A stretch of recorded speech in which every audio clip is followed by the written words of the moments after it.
আজকের গল্প গুরুদেবের আমলকি প্রেম নিয়ে। খেয়াল খুশি গুরুদেবের অদ্ভুত রকমের ছিল। শরীরই নাকি আগে, শরীরের দিকেও খেয়াল ছিল তার। যে যা বলতো স্বাস্থ্য রক্ষার জন্য গুরুদেব তাই করতেন।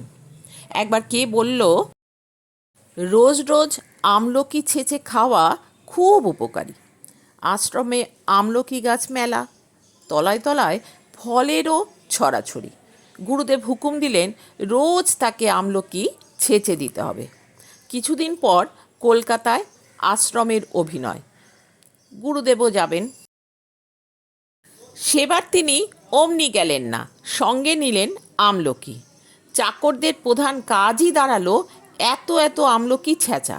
সবাই অবাক, করছেন কি গুরুদেব? তা কে শোনে কার কথা। এমনি চলল কদিন আমলকি সেবন। সহ্যেরও তো একটা সীমা আছে। হঠাৎ দেখা দিল এমনি অসুখ, নিতে হলো শয্যা।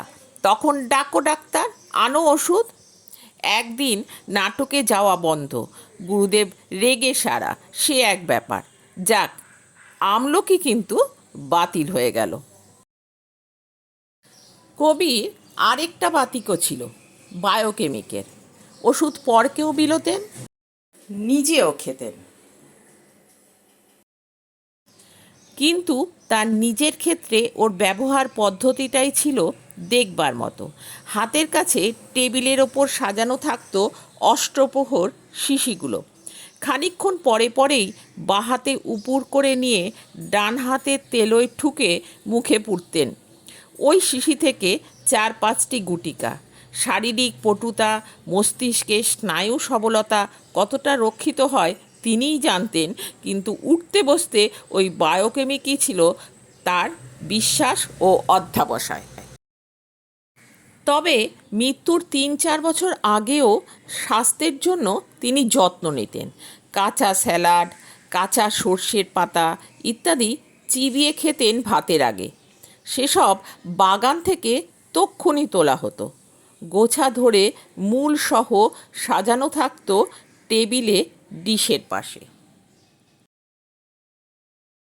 কবিগুরুর খেয়াল খুশির আরও বেশ কিছু গল্প আছে, বেশ মজার সেই গল্পগুলি।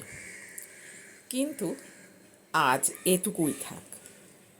পরের দিন শোনাবো কবিগুরুর আরও মজার মজার কিছু গল্প। ভালো লাগলে একটু কমেন্ট করে জানিও, কিন্তু